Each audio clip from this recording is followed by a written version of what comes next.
బీహార్ రాజకీయాల్లో ఒక శకం ముగిసింది. దాదాపు 2 దశాబ్దాలుగా బీహార్ నేల్తున్న నితీష్ కుమార్ కుర్చీ దిగుతున్నారు. దాదాపు 22 ఏళ్ల తర్వాత జాతీయ రాజకీయాల్లోకి వెళ్తున్న నితీష్ రాజ్యసభ అభ్యర్థిగా నామినేషన్ వేశారు. ఇప్పుడు బీహార్ కొత్త సీఎం ఎవరు అనేది ఆసక్తికరంగా మారింది. బీహార్ ముఖ్యమంత్రి నితీష్ కుమార్ రాజ్యసభ అభ్యర్థిగా నామినేషన్ వేశారు.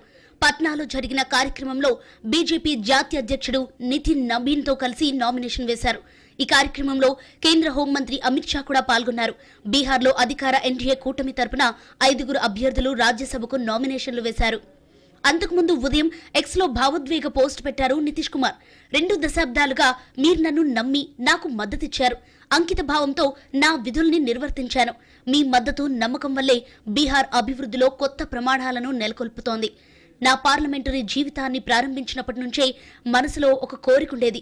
రాష్ట్ర స్థాయిలో 2 చట్టసభలకు, పార్లమెంట్లో 2 సభలకు ప్రాతినిధ్యం వహించాలని అనుకున్నారు. అందుకే త్వరలో జరగనున్న ఎన్నికల్లో రాజ్యసభ ఎంపీగా నా ప్రయాణాన్ని ప్రారంభించాలని అనుకుంటున్నారు. కొత్త బాధ్యతలు చేపట్టిన తర్వాత కూడా బీహార్తో అనుబంధం కొనసాగుతుందని హామీ ఇస్తున్నారు. కొత్త ప్రభుత్వానికి నా పూర్తి మద్దతు అందిస్తాను అంటూ పోస్ట్ చేశారు నితీష్ కుమార్. నితీష్ కుమార్ రాజ్యసభకు వెళుతుండటంతో బీహార్ రాజకీయాల్లో ఆయన శకం ముగిసినట్టేనన్న అభిప్రాయం వ్యక్తమవుతోంది. 2005 నవంబర్ 24న బీహార్ సీఎంగా బాధ్యతలు చేపట్టారు నితీష్ కుమార్. 2014 పార్లమెంటు ఎన్నికల్లో జేడీయూ ఓటమికి బాధ్యత వహిస్తూ ఆ ఏడాది మే 21న సీఎం పదవికి రాజీనామా చేశారు. సీఎం పీఠంపై జితన్ రామ్ మాంఝీని కూర్చోబెట్టారు.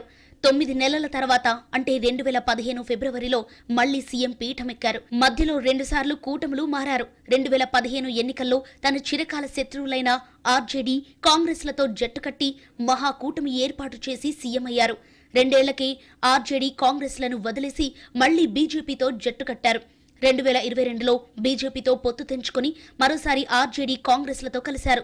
2024 జనవరిలో మళ్లీ బీజేపీతో పొత్తు పెట్టుకున్నారు.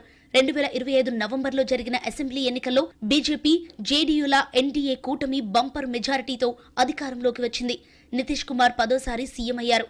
10వ బీహార్ సీఎం సీటుపై కూర్చున్న నితీష్ కుమార్ 4 నెలలు తిరగకుండానే గద్దె దిగాల్సిన పరిస్థితి వచ్చింది. దాదాపు 22 ఏళ్ల తర్వాత మళ్లీ జాతీయ రాజకీయాల్లోకి వెళుతున్నారు నితీష్. 2001 మార్చి నుంచి 2004 మే 21 వరకు అటల్ బిహారీ వాజ్పేయి ప్రభుత్వంలో రైల్వే శాఖ మంత్రిగా పనిచేశారు నితీష్. ఇప్పుడు రాజ్యసభకు వెళ్తున్న నితీష్ ఎంపీగానే ఉంటారా, కేంద్ర మంత్రివర్గంలో చేరతారా అనేది క్లారిటీ రావాల్సిందే.